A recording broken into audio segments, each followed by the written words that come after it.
Elisa? Hello? Hey, I can hear you now. You were muted before, but I hear you now. Yeah, we're not ready to start and we're actually having difficulties with the screen, so I'm gonna mute us back so you guys don't hear our technology issues, and I'll unmute when we're ready to start. Okay, sounds good. Yeah. Can you see us, by the way? Yeah, I can see you guys just fine. Right now it's zooming in and out, but I can definitely see you. Oh, yeah, we can't see anything, so we're still working on that. Okay. All right, that's a shot of it out. So that's a shot of the whole room right now. Yeah, we just changed that. All right, Okay, we'll be back. thanks.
Who is Randy coming? No, this is it, 3 of you, that's me, Michelle, Sharon. Okay. He's Oh, and present. Bob, yeah, Bob is present.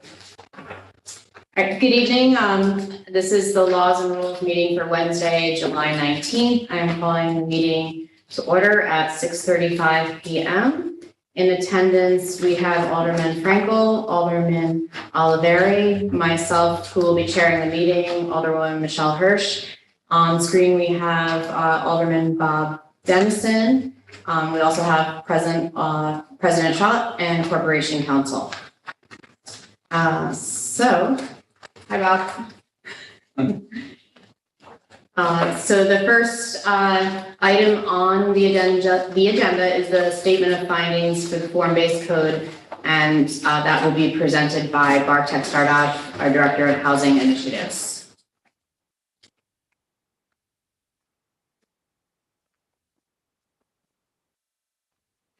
So this is a pretty simple request for me tonight. As you know, with the adoption of the form-based code, we have to go through seeker, the environmental review process. And the final step is for the council to pass a statement of findings. This basically summarizes how the common council went through seeker, summarizes the findings, what information was relied upon to make its findings. Once the Laws and Rules Committee passes the statement of findings and the Common Council also adopts the statement of findings, only then could we actually vote on the zoning code adoption. So this is a crucial step in the whole process, and it pretty much just summarizes the steps we've taken. We'll have to make sure at our council meeting that this gets bumped, or actually I guess the other one gets bumped down. Yeah, that probably makes, I mean, it's still gonna be adopted in the same, I don't know if the order matters so much, but, why not, right, just in case, Yeah. Call for a motion for discussion. Sure. Any questions with discussion? So what is on the table that we approved what exactly are we against to do? Pass the statement of findings for the form-based code, which is the required step in the state's environmental review process. The final step. I don't know if this is an appropriate question, but does any other of my members have any issues or concerns with passing this? I just we don't. So No. If some people are going, no, I don't want to discuss. Yeah, we've gone through, we've had the draft resolution, we've I'm all good. had a hearing, or, you know, we've done. I'm good. I just wanted to make sure that this low attendance wasn't going to come up for us. So. Okay, so I'll read the, everyone's good if I Looking at you, man. read the, Sorry, do we have, do you all have read it. read it and Yes. feel comfortable Yes. with this? This is a big step. I mean, I know it's one of many steps that we've taken, and it was the last step, but, well, almost the last step, but you've all read it and feel comfortable with. Affirmed. Okay, I just wanted to make sure. That's a great question. Just if I can, Bartek, do you maybe just want to highlight a couple of the key issues that have been worked through and then based on your communications with the council were matters of great importance to council members, just so that everyone is fully familiar with the content of the findings that are being talked about tonight? Well, the statement of findings primarily describes what our intent is with the form-based code, right? And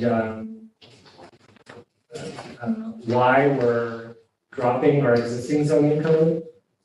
So it goes through a lot of the intent behind the zoning code, and a lot of that was discussed in some of the earlier environmental documents, the draft generic environmental impact statement and the final generic environmental impact statement.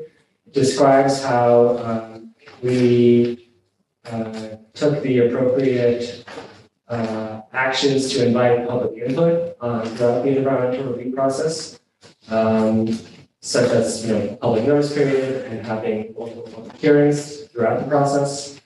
And then it also just, it describes some of the key issues at play that we reviewed throughout the environmental review process.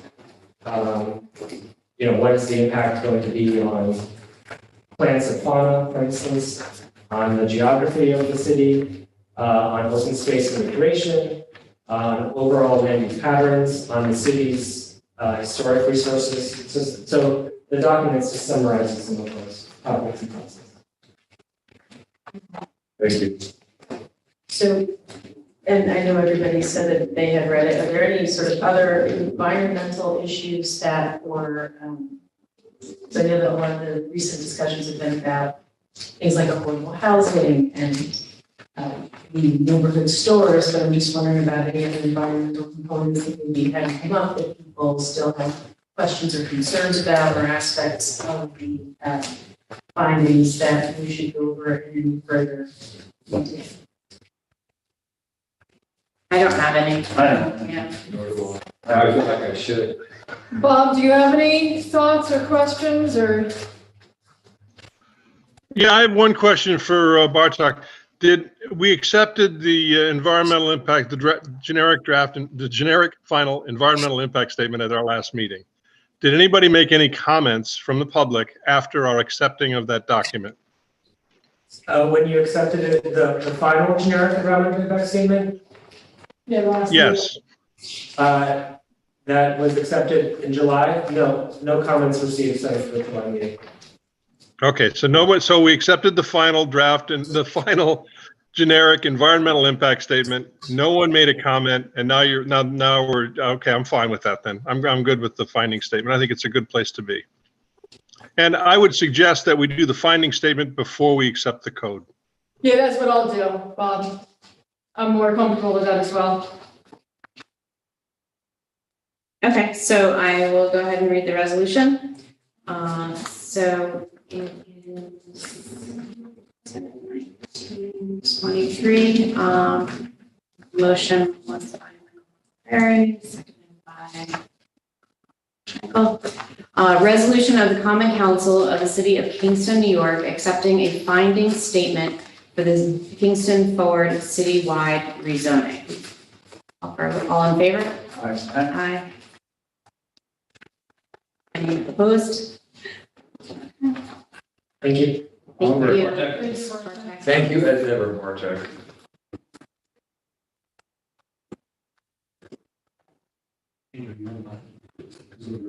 Give it to the threes. And who signs here? Okay.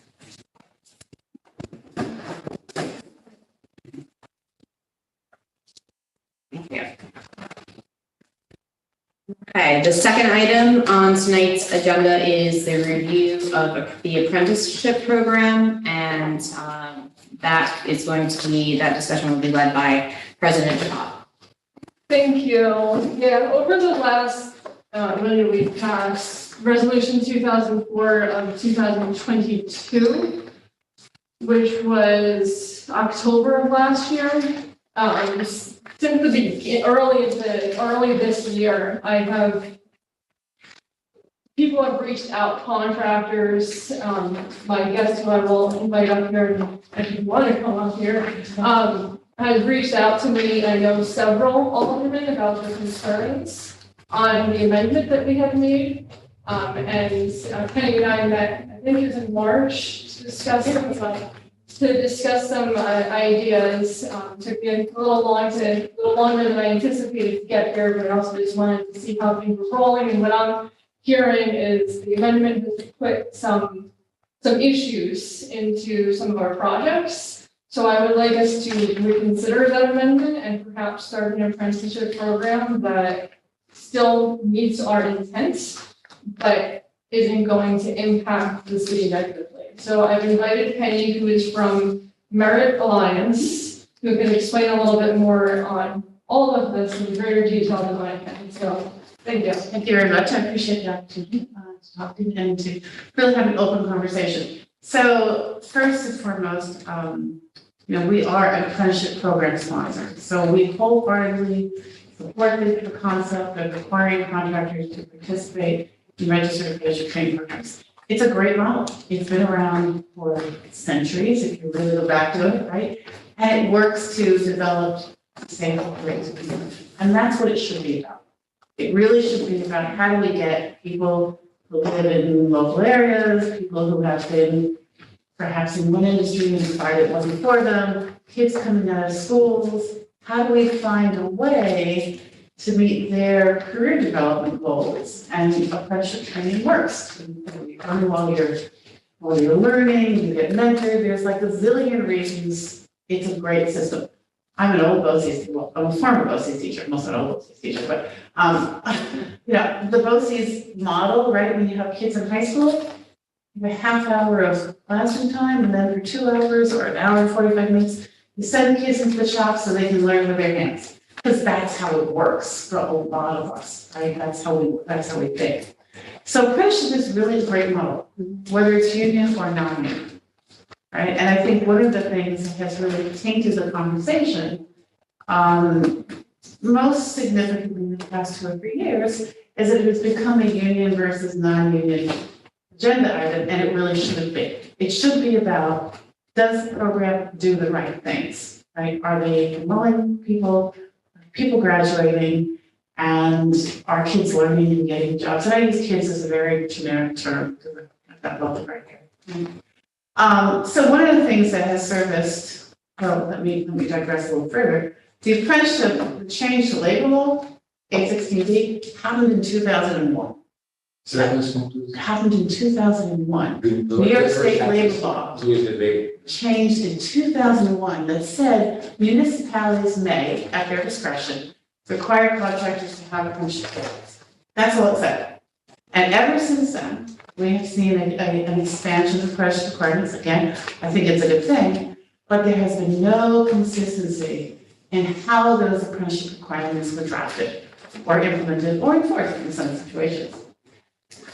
So probably again in the last 2 or 3 years, because there are other options for apprenticeship training other than just union programs, there's become an effort to really focus on promoting simply union apprenticeship programs and not allowing non-union or encouraging perhaps non-union or single employer programs to meet those requirements. Right, so it's been a little bit of a semantics game, like people are all saying the right things, but the bottom line is that the amendment that was passed in October, what that did to City of Kingston's requirements and to their competitive bidding sort of landscape, if you will, is by saying that the program had to graduate 1 apprentice every year. Is it past 3 or past 5? Past 3 years, 5 years? Last 5 years. All right, what that said is that only really large programs could actually meet the qualification. And the way a contractor meets that qualification is one of 3 ways. They're signatory to a union program that's big enough to do that, right? They're signatory to a non-union program, and we represent mostly non-union contractors, although we have some union firms.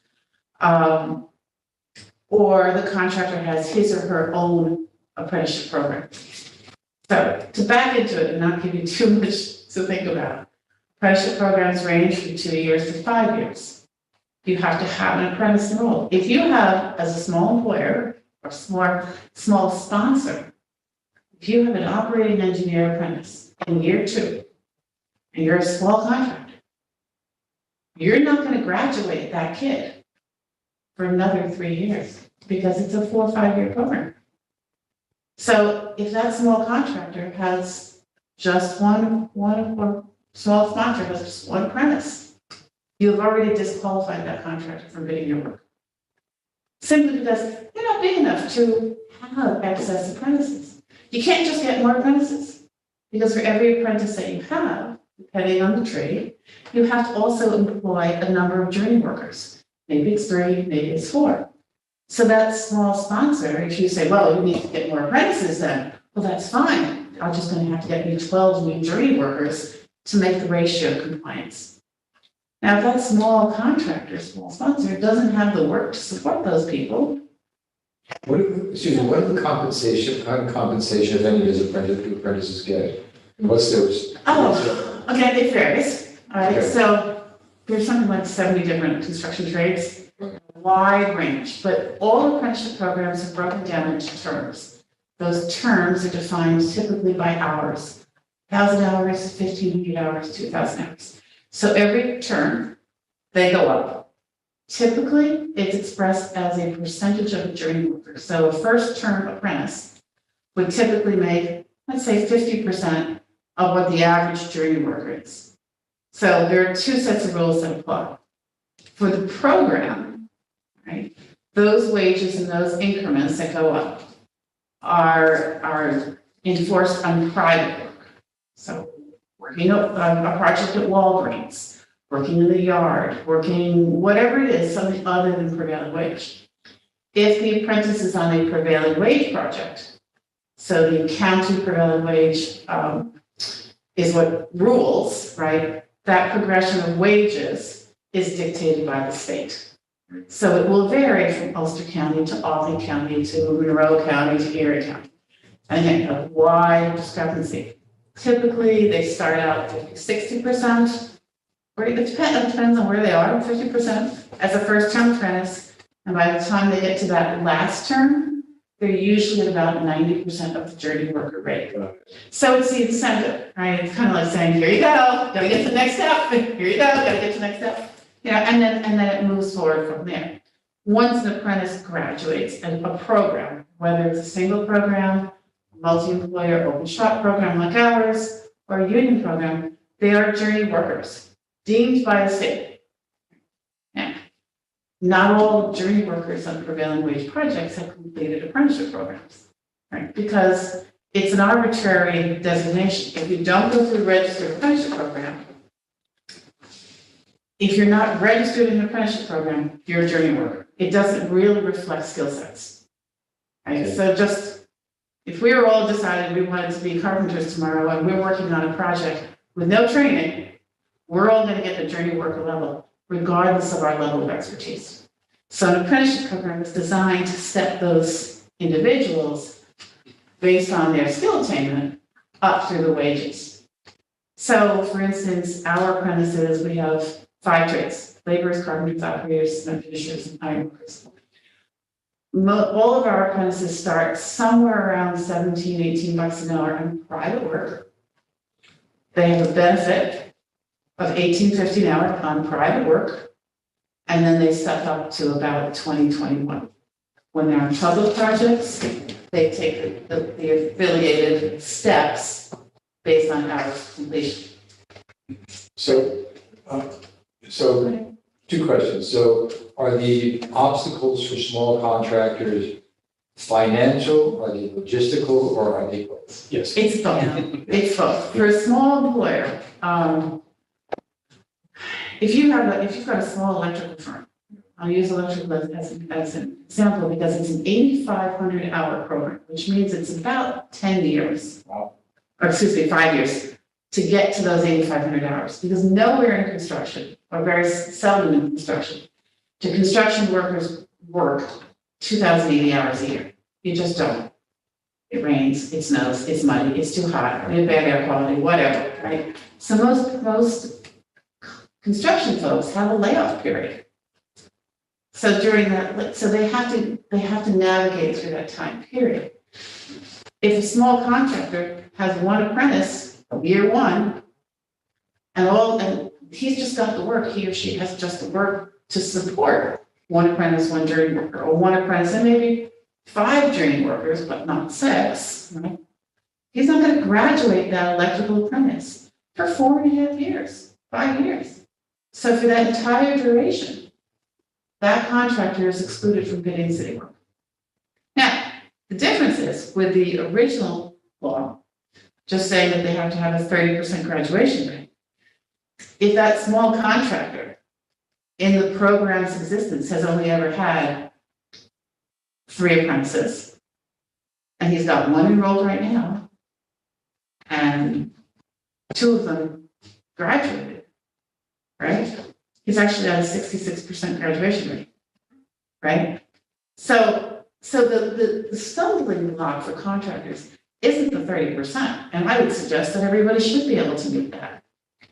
The stumbling block is that annual piece, saying you have to have an apprentice enrolled for every year for the past 5 years, or graduating. It just doesn't work. So what you would like to see us get rid of that requirement? It's just that little, that, the amendment is what's troublesome. And I'm just refreshing my, so was the amendment that, or was there other stuff as well? Remember, That was it. whereas a request has been made to amend section 1 of resolution, blah, blah, which included that contractors and subcontractors on construction contracts over $100,000 have approved apprenticeship agreements. Oh, wait, I'm gonna read the wrong thing. In addition, each trade-specific apprenticeship program must provide documentation verifying a minimum of 3 trade-specific graduates per calendar year for the last 5 years. Yeah. It's literally So we, impossible. I'm sorry. oh, we're not gonna that for you. Yeah, I mean, I received a lot of calls from the plumbers, you know, in our plumber union here in the city, and that they were saying it was making it impossible. And that's a union, right? I mean, and again, this is not like a labor issue, or it shouldn't be, you know, because I think some unions do a really great job. Some open shop programs do a really great job. Similarly, some unions do a crappy job, and open shop contractors do a crappy job. So it's about whether or not it's a doable requirement, because if you can't open up that work to those contractors, you're never gonna get those graduation thresholds, because they're not working. Right? I mean, it's like chicken or eggs kind of thing. You know, if you don't allow and you don't encourage and promote city work, I have at least 2 or 3 contractors that walked away from contracts or were disqualified from city jobs because we're not graduating somebody this year in that trade. Can't make it up. You know, it's not a big program. No, I agree. So, you know, Colorado Russo said, well, there it goes. And I forgot who the other one was. It was another, it was the side project. I think it was the sidewalk project. And it had to be rebid. So all those things, so it's just that section of the law. I think from your perspective, can I share? Yeah, I was gonna, yeah, if you wanted to. Okay, I can share. Yeah. I will let you do the promise. I don't know how to get with Mr. Dennis. I'll share this with you, Bob. I have it in the email. Sorry, thank you. I didn't talk about it. Okay. So, just to sort of illustrate the point, this is a listing. Now, this is what I can find, so it's not all inclusive, and I'm not gonna say it's absolute. But to my knowledge, these are all the different ways in which municipalities require apprenticeship training. So they're all slightly different. What I would suggest to you is that one of the most advantageous requirements is that you simply say to your contractors, employ an apprentice on this job. 10% of the hours, 1,000 hours. And not make it contingent on length of time, years, graduation rates, any of that kind of. Even if you say you have to have graduated somebody, which I think is important because there are what in our world we call paper programs. Right. So there's a bunch of organizations out there that have these programs that are not really do what they're saying they're doing, right? They're sort of a smoky mirrors game. So I think you should have a graduation rate of some sort. You should have graduated somebody. But 1 every year or 3 every year, I mean, that's just craziness in our world. Instead say, if you're gonna do our work, 1,000 hours of this project should be performed by an apprentice in a trade that's relevant to the work. So put the onus on the contractor to actually employ an apprentice on your jobs. Then you're actually doing the thing you set out to do, which is to promote employment to local residents and use taxpayer money to promote registered apprenticeship training. So there's a ton of them. Town of Hempstead has a look back period that says the term of the program, 3, 4, 5 years plus 24 months. So that could be a look back period as much as 7 years. City of Poughkeepsie is just $100,000. New Rochelle, 1,000 hours of work. City of Rochester, they require apprentices to be on the project. They don't actually stipulate the hours, they just say apprentices need to be on the project, so that's a great thing, so we put kids on the project. City of Buffalo tells you that you have to have apprentices from particular zip codes, kind of forcing the issue for the socioeconomic reasons. So I think there are lots of ways that you can do this to really promote apprenticeship training, to promote contractor engagement, and to also provide small sponsors, equally with large sponsors, the opportunity to get work done. Absolutely. I think this, I applaud the city's concept in wanting to make people do it, but I think, there's a little bit of a lack of knowledge as to what apprenticeship training programs really are and how much it takes to run a good program. And so that kind of a stipulation is pretty. You don't want to be encouraging apprenticeship at the expense of small business. Right. This is exactly what it sounds like we're doing. So what would be the procedure over time? What should be done in this session and going forward to make these changes? At this point, do we just go deeper? Do you have to show you guys to vote something today? What my suggestion is, because I'm, I think it was a great thing that we considered this and moved it forward, but then when we realize it's not working, I think it's on us to repeal this amendment. Okay. And go back to what it was in 2012. And then I don't now have any plans for anything right now. I think that it needs some research. It needs to be discussed with court counsel, any other relevant city departments. I think this, we tried, it failed, but we should repeal this so it doesn't hurt the city any further and then figure out next steps from there. I wanted to get the ball rolling by offering that suggestion. I think that's, I'm concerned sort of habitually that we're going to overreach and try to act as if we have expertise when we don't have the education information yet, which is we can do that, we're pretty good at doing it. So I would be all in favor of repealing and then with due deliberation moving forward with a program that actually makes sense. All right, so should I call for, do we want to ask any more questions or should I call? I have statements, but I'm waiting on Okay. Carl for you to get that. Okay. If I could add a couple of things, some of these requirements have been in existence for years. City of Buffalo, City of Rochester, for literally for years, and they function quite well. And so I think, if you research and fact finding, you reach out to those, and I'm happy to provide contact people. It is possible to do it well, and it was well intentioned, it was just a little bit. Just didn't do it. Oops. I said, I have a question. So the cities that you mentioned are much larger cities. Okay. So do you think that it would be best to look at cities that maybe are more in, a smaller or like third class city or whatever? I don't know really well, just I think. If that has any. Yeah, I think it's a smaller city, you also may have more smaller businesses, Right. right? So then it becomes sort of that much more important. That's what I was thinking. Because I can think like the city of Rochester, I know a lot of the contractors there, some pretty big firms up there, big sponsors, and that's all very doable, but smaller cities are gonna have smaller, or one-man shops. Right, it's gonna make it more complicated. Right, so I think simple is best. Again, I think that having a requirement that there be an apprentice employed, and whether it's 5% of the man hours, right? Or 10% or 1,000 hours for any project in excess of 250,000. I think those are all just sort of internal decisions as to what works best. You know what size projects. If your threshold is there is 100,000, maybe it's 5% of the man hours in the project have to be performed by an apprentice. Got it. And then it's easy. And then you enforce that and you verify that through your certified payrolls.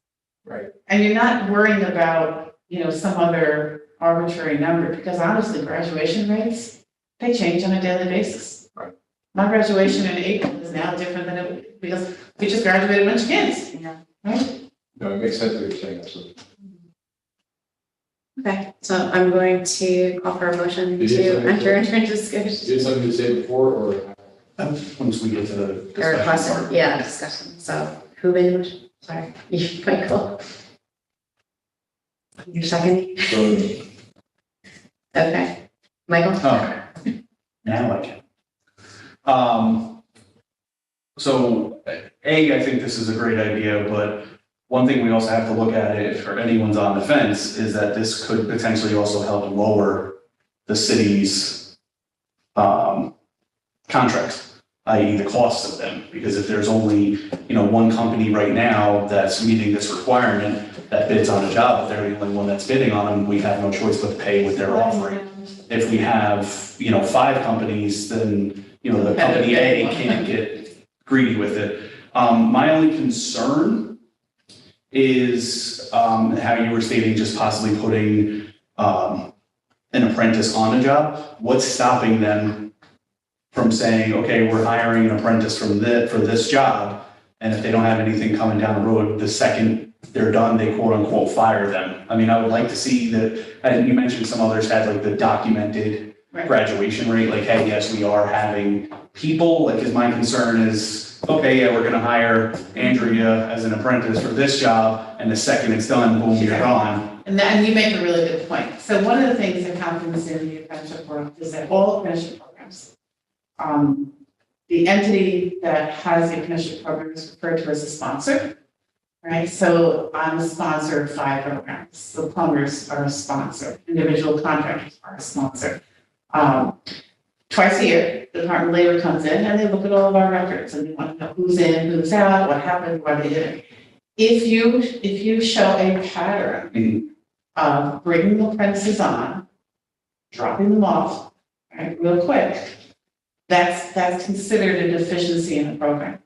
And if you have too many of those deficiencies in the program, right, the first thing that happens is the state says, we're going to do an action plan to fix this problem, because you're not supposed to bring them in and drop them off when it's convenient. You're supposed to be making a commitment. You say to a young person, I'm going to train you for 2.5 years, but you say, sorry, Andrea, we were just kidding, right? It's not fair. So the state comes in, works with the program sponsor, says, you need to take corrective action. If they don't take corrective action, the programs can be deregistered. If you deregister a program, depending on under what terms, it's either for a year or 3 years, and you don't get to come back to the party. So if a sponsor is negligent in how they manage those apprentices, ultimately they run the risk of being deregistered, which will exclude them from all of the apprenticeship work. So it's a dicey game to play. Does it happen? Yes. Okay. And some of those paper programs, that's kind of what their model is. but there is, so what you're saying is there is regulatory Oh, oversight. absolutely. That makes sure, your second concern, one, I think is a point that I thought an excellent one, Mike, which is about the potential costs to the city of having to accept one. Are there sort of fixes for that have been, learned over time, or is that just a risk we have to take? I don't really. Fixes in terms of what? In terms of, What happens if there's only one applicant with an apprentice and if they're asking, and their bid is 3 times what everybody else is bidding for, right? well, What do we do then? as the city, you're gonna say that, the bid was over the architect or the engineer's estimate, you're gonna throw it out. And then you're gonna rebid it and you're gonna change the spec. That's what, More like we're, but Practically eventually, like I said, if our scope is, let's say, $100,000, right? They're the only game in town, so they're like 150, and we're like, nope, you're too high. Then they'll essentially keep bidding until they get to that, the lowest. that number that makes the city. Instead of, Right. okay, it's a $100,000 project, she bids 150, you bid 85, I bid 90. Now there's working because it's not just I'm the only game in town. Right. So it's supply and demand, basically. It is. So what's up now is that we repeal what we did in October, and that's it, and then we pass it on to Corporation Council, Well, I could do some homework and then we could, or collectively, we take it to those people who will do the homework. I wanted to ask if Alderman Dennison had any comments or questions. Hello. Hello, I just had one observation or comment, and I think you've addressed it. My assumption is that part of the graduation rate requirement is to assure that the apprentice programs are quality programs. Yeah. Now, you said the Department of Labor oversees this. And so my assumption is that the Department of Labor oversees the apprenticeship programs so that they're not just a sham, so that they're not just, so they're not useful programs for apprentice. And really talking about open shop contractors, because the union guys all do it through their union hall, right? So yes and no, all right? The Department of Labor monitors all programs, both union and non-union. And we're Right. all subject to the same set of standards, the same evaluation thresholds and all those pieces. Okay. The concern that sometimes surfaces with the Department of Labor is that because between the time they notice a deficiency and the time they come up with an action plan or a corrective action plan, there's too much time is lagging. And there have been concerns in the past, although I think the current administration is doing a better job. There have been some concern in the past that these paper programs were allowed to sort of languish and yet still meet the written specification without actually doing the work. Right? And so, there are union programs, well, that's not the way it should be. People should be doing the right thing.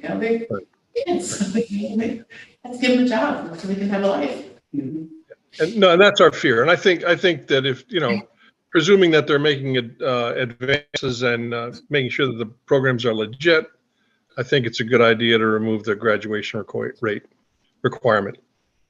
So. Thank you. Michelle, you got it? Yeah, so I was going to say resolution of the Common Council of the City of Kingston to repeal Resolution 2004 of 204 of 2022.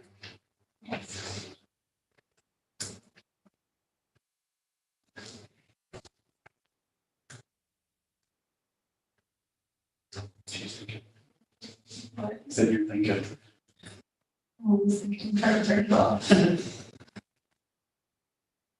So I accidentally grabbed finance report, so I just read them. You want me to grab some more? Just in case, yeah. So we'll call for a vote. All in favor? Aye. Aye. Opposed? Okay, that passes. Thank you. If there's anything I can do to help, thank you for that, my contact information. Okay, thank you. Thanks. Thank you Thank for you very coming. much. Very hard. Right.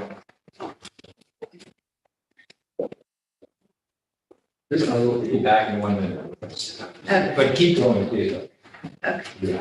Well, we'll need you because we're only a committee of. I'm back in 3 minutes. I'm not going anywhere far. So I think I can miss the first minute of the presentation. Are we skipping 3? Yeah, we're gonna skip 3. We're gonna table that. Oh, yeah.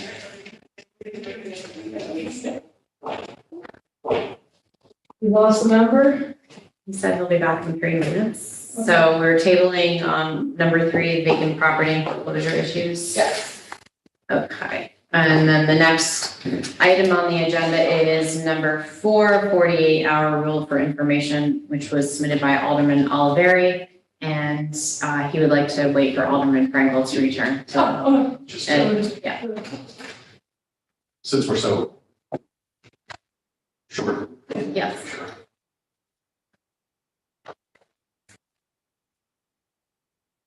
Got any good jokes then? Guy walks into a bar, says out.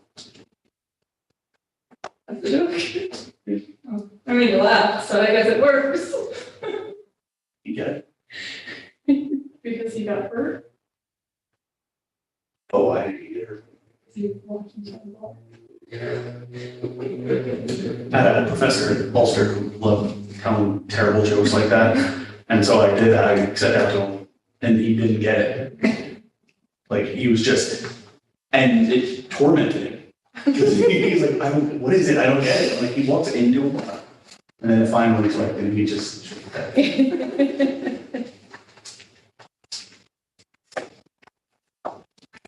Chief of Staff.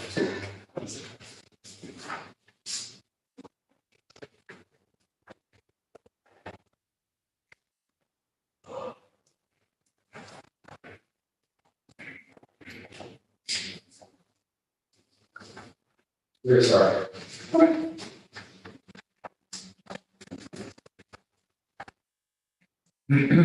right, Alderman Oliveri, take it away. Yes, so we kind of touched on this before, but just to bring it back around, there has been a couple times as a committee member, because I do sit on every single one, so it's happened a couple times where we haven't gotten all the information in a timely fashion when we're expected to vote on something and then pass it on to committee. So I had basically an idea that I wanted to change the council law, and I'm just going to read it exactly how I wrote it, that all background materials must be publicly available to the extent practical, I can't even say that, 48 hours before all committee meetings. So basically, anyone who wants to present anything to us has to give us all the information that we need at least 48 hours in advance. So we have time to process it. We have time to ask questions. We have time to really get a full understanding and have all the information present before we actually go ahead with a vote. And then after the fact, like, oh, I wish we would have asked this. I wish we would have asked this, which then if we do go to the full committee, then we have to vote to send it back, so we do have that time. So it just gives us the ability to have all relevant information given to us with enough time that we can process it. And there were a couple things, I met with Corp Counsel, I met with Andrea, just to kind of, fine tune it. Time-sensitive issues and materials can be excluded from the minimum time frame if it's deemed necessary by council president. So if there is something that's like, it's an emergency, something we need to get going right away, it can be overridden by her. And if the materials are not submitted and the president has no exceptions, the communications will automatically be tabled until the next month. So it's not Say the something, departments again. if all the materials are not submitted within that 48-hour window and the president has no exceptions, i.e., like a time-sensitive thing, the communications will automatically be tabled until the following month. And then some bullet points to back it up. I have a link that I sent on the email, but Governor Hochul, she has this big thing that she believed in the transparency plan, and that is part of her transparency plan where information is made readily available before people, have that. Again, it gives us the ability to review all the material in a timely manner. It gives the public the ability to review and ask questions to their representatives. Gives our full-time city employees the proper time to review the communications, and gives our city employees the proper time to address our questions, comments, and concerns. Is this, except for time-sensitive materials, does this apply to all materials relevant to a subject that will be submitted prior to consideration? So anything that comes forth in any one of our committees. Well, so we already have the agenda, we have a very specific process, right? So if a department head wants a communication on there, they have to get it to me the Friday before the council meeting. Right. And then I put it on the agenda. And Elisa gets it up on Monday, is usually the timeline. So that you have it all there, what the month is talking about. But sometimes there are just placeholders.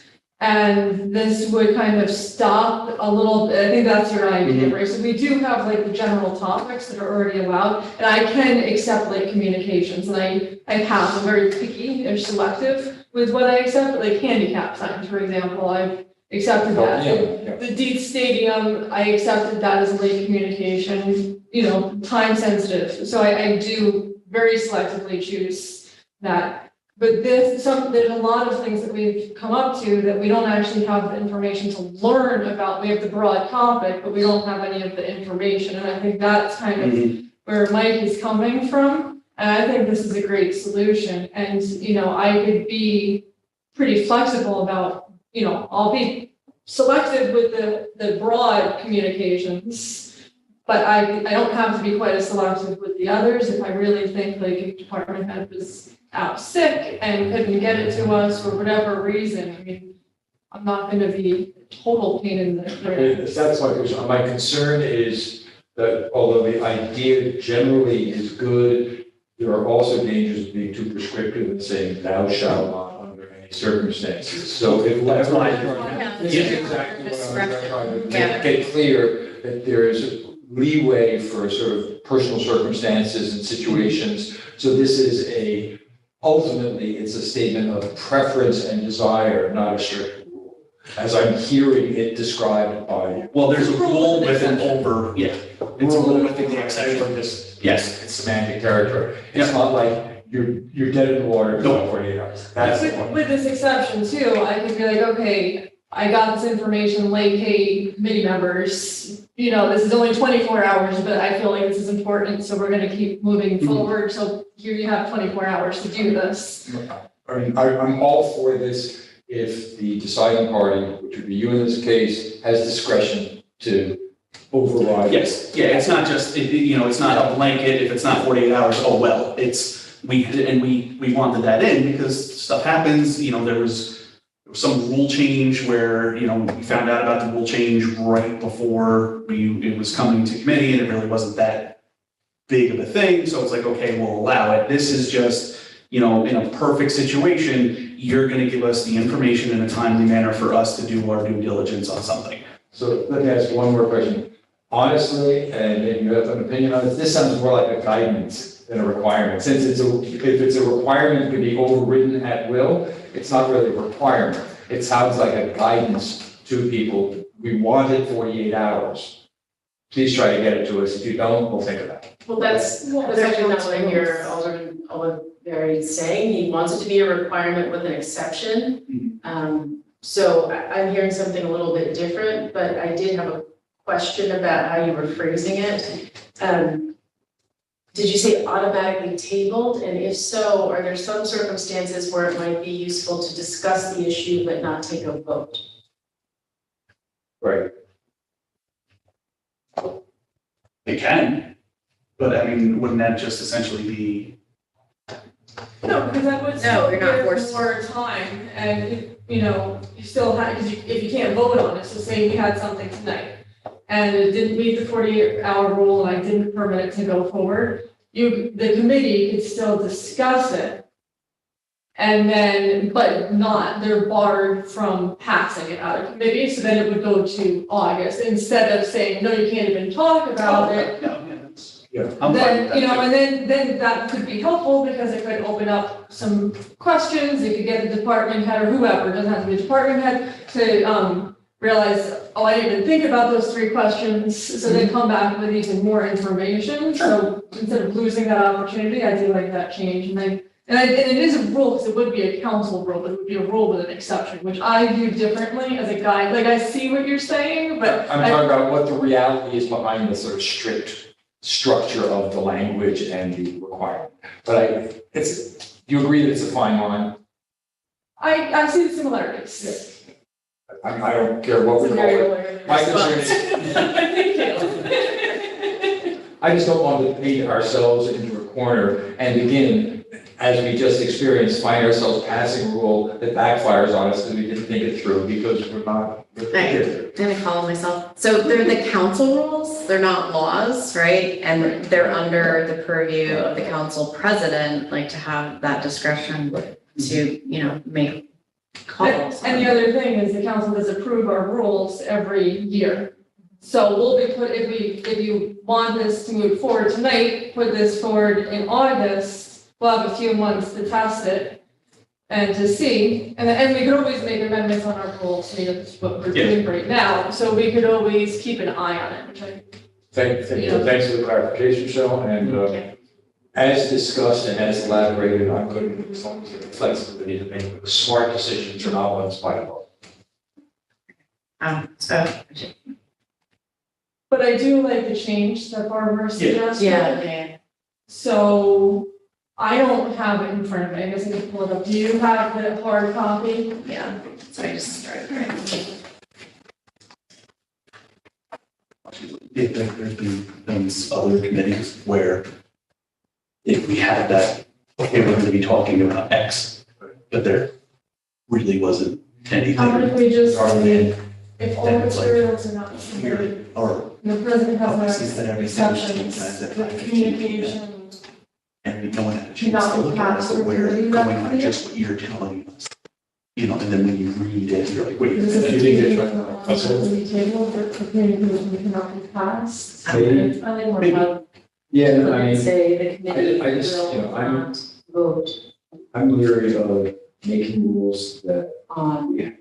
the you know, communication. you can't really predict That how meeting. rule requirements play out. Yeah, I'm just nervous about making requirements and putting our foot in the paper. And that's why we added the, you know, because originally it was that hard line, saying like, if you didn't have it, you screwed it here, you know. As long as it's like a dance and not a It's a that. execution, It right? felt like an extra that. Arm twist. Communication will not vote on, I need to say that communication during that meeting. Okay. Are you just gonna write, Yeah, it was just, I yeah, and amended then on- fix what attached. you, yes. okay, I was gonna write it out, but I started to. One more point on the committee's rules, or the council's rules. Do you know if the website has the most up-to-date version of the rules? I was gonna check on that, so I'm like. I'll look right now. Because I have a feeling not, and so I'll go through it all now. Well, I guess not until August when we pass this. I think we've made 2 amendments this year, and I know I had asked Lisa to make it, at least after the first. So this is what it would do. So if you want to That say, middle, So- okay, I put this one here and then the second one, yeah, and then the third. It's just yeah, this. and then from here, just my hand, and I don't think you don't need to No. do that. Okay, Just to follow up, it says, these are the rules revised as of January 1st, 2022. So I don't know if we're missing 2 updates, but. Oh, I have an online computer of everything that I've changed. Okay. So it's already on my queue list. I have 4.5 weeks.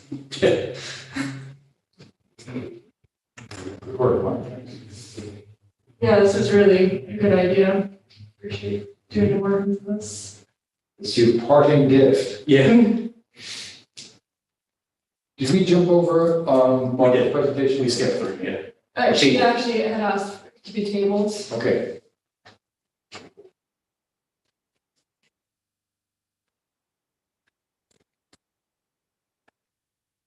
Actually, while Michelle's doing that, I could. Prior with my hospital visit last weekend, I only had 4 hours to prepare. So I'm preparing very hard copies. This is the application. We get review. Well, you wouldn't be approving of this application, so this is just input, but I know as I was thinking that, like, I think I need to be better at this. I You made can an override exception yourself. for. Yeah, yeah.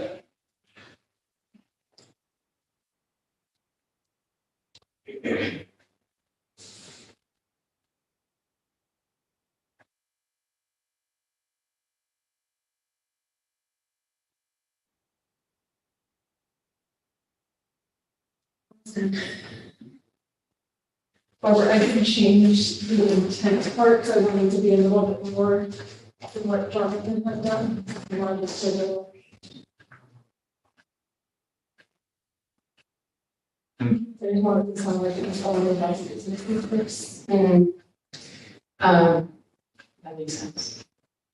But does it select? Did you select? No, I was gonna talk about that. Oh, okay. okay, so, Are we ready for discussion of this? yeah, so that was, No, No, not this. so I'm gonna, we have to still have to like make a motion. Yeah. Can I call for a motion? Very, second, please. Yes. I have more seconds today than I have You are in a year and a half. second. Okay, so, a resolution of the Common Council of the City of Kingston amending council rules to add a rule that all background materials must be publicly available to the extent practical 48 hours before all committee meetings. Time-sensitive issues materials can be excluded from the minimum time frame if deemed necessary by council president. If all materials are not submitted and the president has no exceptions, The committee will not vote on the communication during that meeting. Excellent. All in favor? Aye. I'll send out an email to the department heads to let them know this is coming, so that they can prepare. Thank you.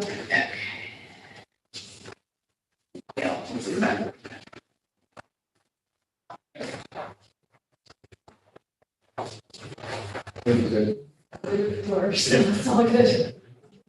We have to. You don't have names on it.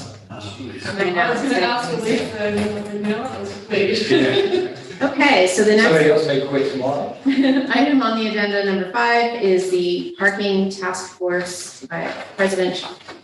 So this one, I had actually brought forward originally to the finance and audits. I don't think Carl, you were there, but Michelle and Mike were.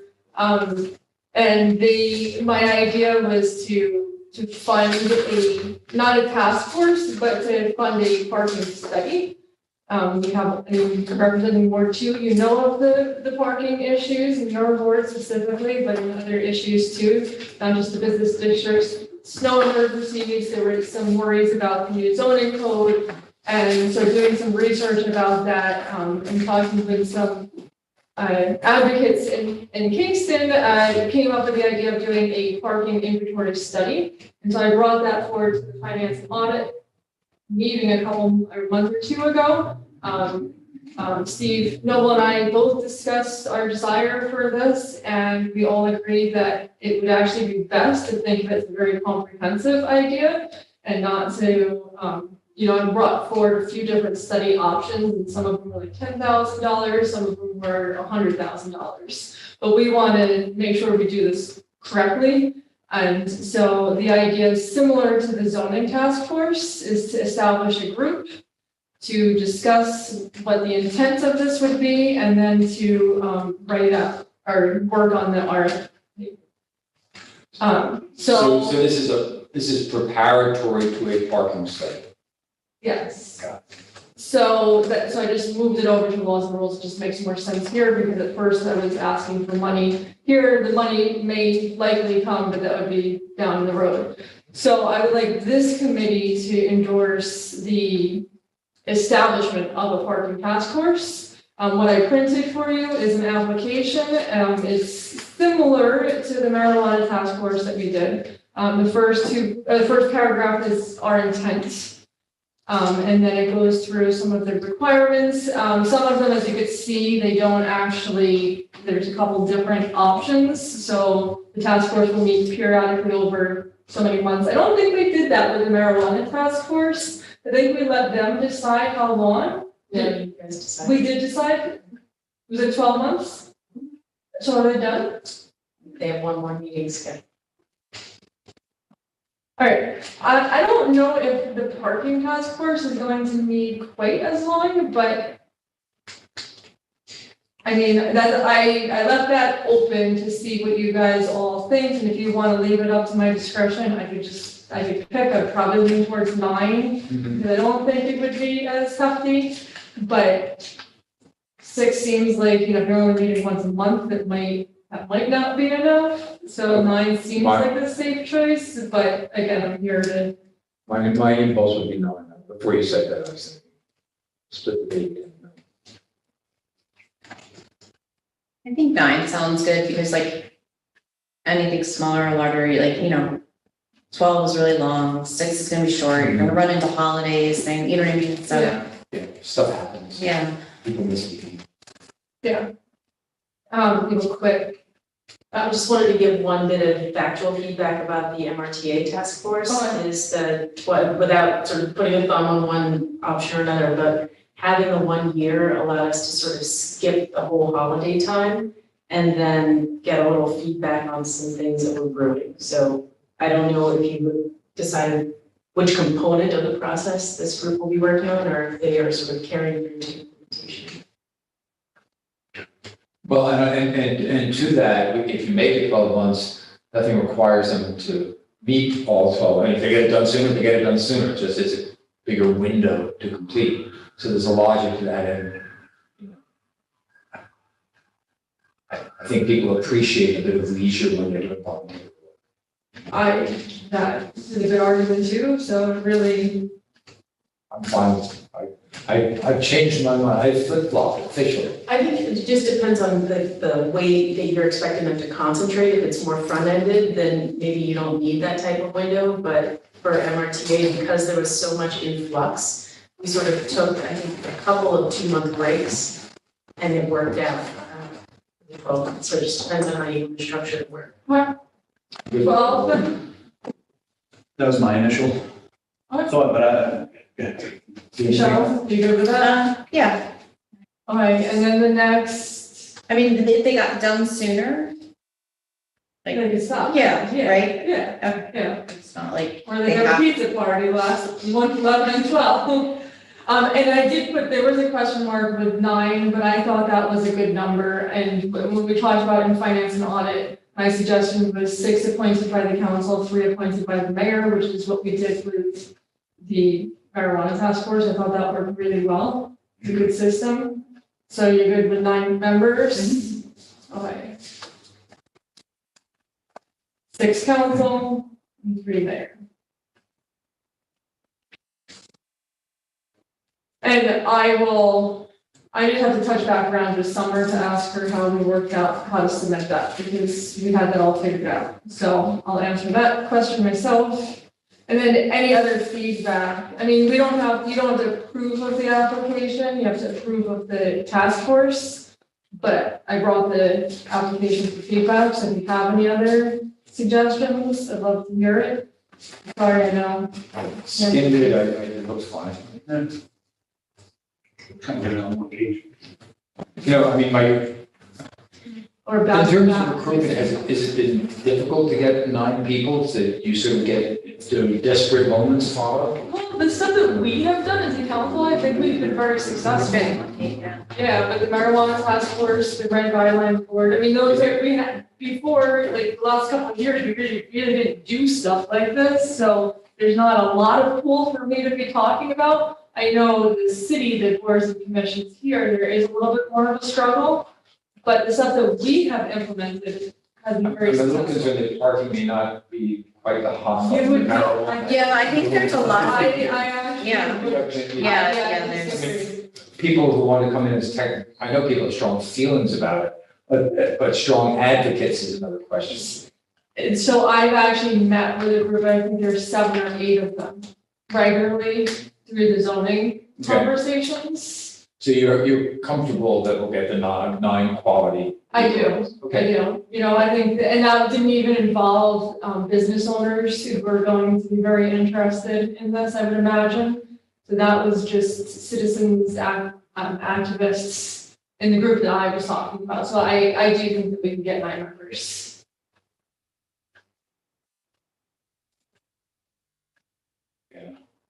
I have to confess a bit of anxiety that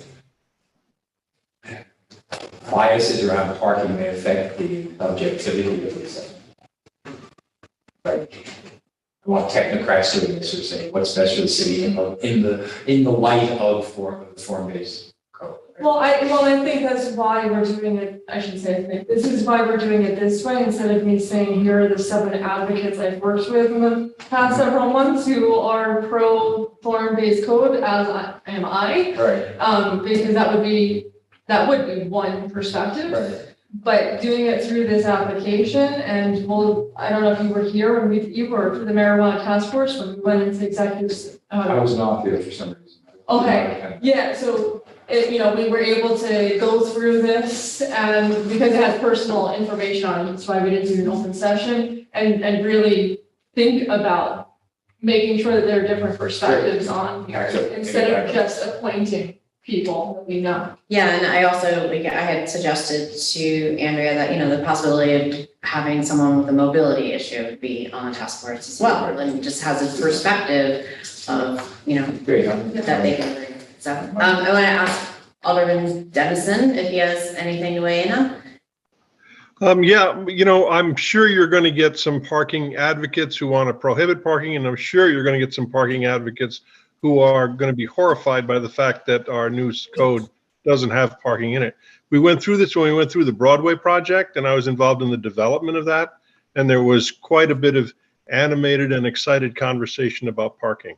So I expect you'll have people who want to join this task force, and I expect you'll have people of both views on it. So it'll be an interesting task force. I think it'll be interesting to watch where they go. I think it's a great idea, by the way, as well. Thank you. Yeah, so I'm asking you tonight to endorse establishing a parking task force of 9 members, 6 appointed, did you vote, right? Great. All right, And so, I'll fine tune the application, so I'll be ready to go and fine tune the summer how we'll get this out. all right, so I'd like to call for a motion for discussion. Oh, Carl, beat you. I Fair is fair. I get the motion once he gets a second. All right, okay. So resolution of the Common Council of the City of Kingston establishing a parking task force of 9 members with 6 members appointed by the council and 3 members appointed by the mayor, and will meet periodically over 12 months. Yep. Okay. Call for a vote. All in favor? Aye. Opposed? I'm in favor. Thank you, Andrea. Thank you. Business. Yeah, but I ended up in the hospital last week. Okay, we're up to item number 6, rent guideline board. Back to President Shaw. Yeah, so this one, actually, Michelle brought to my attention that we have a vacancy right now on the guideline board, and anticipating another vacancy at the latest in January.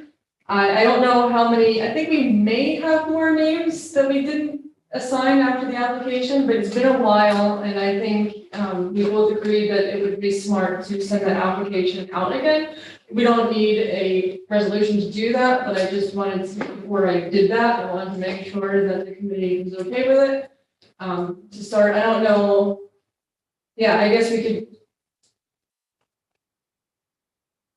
would definitely have to fill the 1 seat and then I guess hold the applications for when the. Yeah, I think that the pool had gotten small, Yeah, like, once, because we had to make some reappointments and some people were not eligible. yeah, so we'll just So- we'll word it so that it's a vacancy to fill a vacancy for now and Future. future vacancies. It's written on both. So just, Right, okay. Right. When do you think it would go live? I'll work on it next week. Okay, So if anybody has any, I'll let everybody know, especially since there's only 4 of you here. Oh, He pops off every. Just one quick kind of curiosity question. How is the, for lack of a better term, diversity of the rent guideline board? Like, do we have, homeowner landlords that are feeling one way, or is it just compromise if everyone's like, no, we have to do the very best for renters? And it's comprised of 5 public members. There's a diversity in the public members. There's 2 tenant members, and then there are 2 property Gotcha. representatives. Thank you. And the property representatives their votes have aligned more towards property owners, so. And the departing person's public, these are public members? We're going? who left for the vacancy? Michael Brown, Yeah. and then we'll And then have, Michael Tierney when he comes on the. he's a tenant member, so that's Michael's a tenant, tenant, and yes. Michael Brown is public, right? He was a public member. Yeah, because yes. remember the application, we had to, Yeah, Michael Tierney. yeah, we chose some tenants, we chose some. Yeah, Thank you. And then we just refer the names, and then it's the state HCR, Department of HCR, Homeland Community Renewal has to interview anyone we refer, and then they're the ones that appoint. yeah, because I think there was at least one number that we sent a name out and we didn't. Yeah. Yeah. Did you have anything to tell That was me? exactly my point, that the council recommends, but they do not appoint. And then the second kind of qualification would be like agency. Great. Okay, and now we are back again to President Schott This one I think and the housing work group This one discussion. I want to table because we were gonna talk about it, and we didn't get the opportunity to talk about it. So we actually don't need to pass anything out of this committee because this is actually established in the zoning code. So I left it on here, even though I knew I was gonna ask for it to be tabled. In case you have any input that you want to reach out to me to make sure what this housing group looks like, please do so, and then Barbara and I can talk before the next meeting. I thought that, I don't know if you mentioned it to Barbara, but one thought I had was we have that other task force that came down from the county. I forgot right now what it's, we had the resolution to, I'm blanking on the name, but each municipality was tasked to create a task force and have goals and objectives. So I'm not sure about that. I didn't know if we could have like at least one or two representatives, you know what I mean, if people were interested, just so that everything's not siloed. That's just my thoughts. That's all I have to say. Is that something the council recently voted on? Yeah, it was this last year, Yeah, and we talked about it, and I'm just. totally Right, it was, too. and Saugerties just opted out of it, it was just in the press, I forget the name of it, I'm so sorry. Yeah, no, I am Yeah. like in the deer in headlights right now, because I can't think of it either. I'll go back and look, because I know. Yeah, I think Alderwoman Hill put the resolution in, and then that was the task force. Yeah. That was established. Yeah, I'll go back and look Okay. into that before we talk. Do you remember when it was? Because I can start looking. It was sometime in 2022. Probably Like early, mid, yeah. early to mid. Okay. And Bartek is on it, like he, Oh, and I think. we had like, I think they've already done most of what was on that list. Yes, So, okay, I know what you're talking Yeah. about because Bartek has discussed it, but I like it. And so certainly by virtue of Bartek being Right, on right, that, right, there will right. automatically be overlap, but there may be more. Yeah, because my thought is 3 staff members, 3 council members, and 3 public members. That's, I guess I like the number 9. That's my thought, so I haven't completely decided on that, and we can discuss more, and I'll bring it back, but I just wanted to give you kind of a heads up on what's coming. okay, and then under old business, we have resolution 123 of 2023 regarding the prohibiting any shared mobility device systems as identified. So this was sent back to committee. The general feeling was that it's late in the season for any bike share system to come in to the city. Right, so by that virtue, we did not need this resolution. It's not correct. That's not my recollection. I thought we did because the language wasn't proper, was incorrect. Well, I think that's- Right, but then we didn't need to amend the language because of the virtue of it being late in the season. So it was kind of a moot point, basically. So in other words, I'm sorry, so we are now proposing that we pass the ordinance that repeals it, or that we just not bother? We weren't gonna bother with that, and we were speaking about how to move forward on a shared use plan. And Michael had submitted some Right. more information. I know at one of the, I believe at caucus, Alderman Dennison had suggested sending it back to Complete Streets.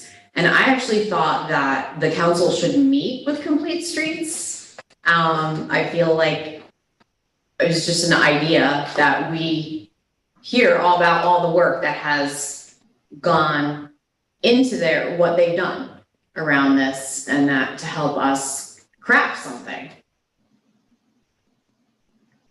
So, there you go. yeah, so I'm gonna call on Alderman Dennis.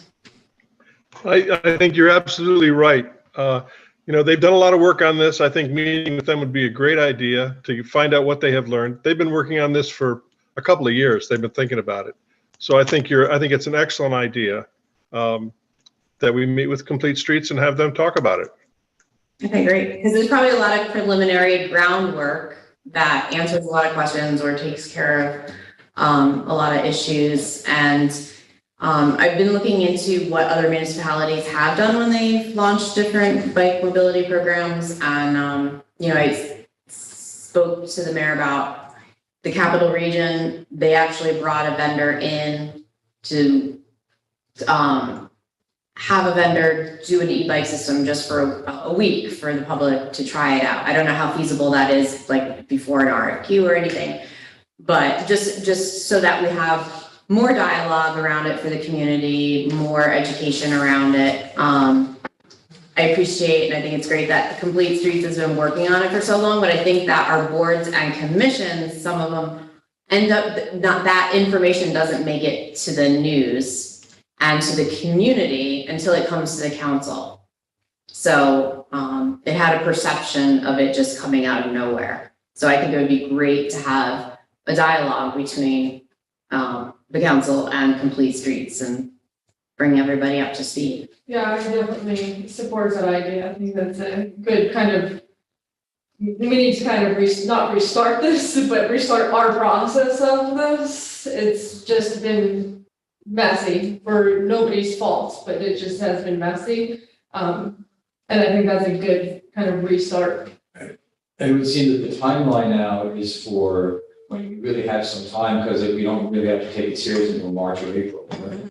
So we'd probably have a solid 6 months or more to really work this through. Is that correct? Is that your perception as well? That's my opinion. So I guess I could reach out to them and see if they could probably come to, well, see what we could do. We want to make sure it's a public meeting. When does that meet? I wanted to look that up and I can't remember. Bob, do you know, first of all, when it meets, but who's the current chair? Yeah, the current chair is John Grossbelin, and the liaison from the city is Emily Flynn. And Emily can tell you everything. And I think they meet, I want to say the second Wednesday, but I could be wrong. So I would check with John and Emily about that. So, sorry. Yeah, 8-9, so it would be the second Wednesday. What time? They meet around 4, I think, but I'm sure they'll be flexible. Okay. 4 to 5:30. So help me out here. A fellow has moved to Kingston, who actually moved here because you got to know him. And he's literally one of the world's experts on sustainable urban transport. And I would like to be part of this process. And I want to bring him in a way that's appropriate, that won't step on toes, that won't disrespect the work that local people have done. I was going to propose that he come in and talk to the folks on the common council next month. That may not be, probably it's not the best approach. So I just put it out there that if he's available, he's backing down in August, and I would very much like him to be part of this conversation. He's already educated me enormously with a couple short lunches. So you tell me how to bring him into the conversation. I'll try to make it happen. Do they have any openings on Complete Streets for Carl's friend? What do you want? Actually, there is openings on it from what I understand. A couple of the people have moved on. But if you reach out to John Grossbelin, I'm sure he'd be open to talking to and having people talk to the Complete Streets Council. He's a very, he's flexible that way. I don't think he's going to be difficult to deal with. I will need his contact information, though. I'll send it to you. I can reach out to him too. Do you want me to just CC you on it? Sure, just put me in the loop so I can start the conversation. Okay. Because I'll reach out to them about arranging a meeting. And I would just like to thank Alderman Oliveri, who I know put a lot of work into this in time, and appreciate it. So thank you. Yeah, you definitely made it. I mean, I did say it was messy, but it was not your doing at all. You did your hardest to make this very clear for all of us. So we really appreciate your time in this. And it's great that you brought this to everybody's attention. That's an important thing. So thanks, Michael. And so before I call for a motion to close, I believe that this is Alderman Oliveri's last meeting. And I was going to say thank you. So. Well, thank you. It's been an honor. It really is. Bittersweet. Wish you well. Thank you. We'll see you August 1st, though. Yes, I will be there. And luckily it's been raining a lot, so. Yeah. I was like, wait, what? All right, so can I have a motion to adjourn? Motion. Second, He gets the Carl. first place, it's his last name. Okay, and we are adjourning at 7:55. Thank you, everyone. So thank you very much. Thank you. Thank you, Thank Tommy. you. Thanks, Bob. Bob, thank you. Kwame? Yeah. Kwame? It's on today.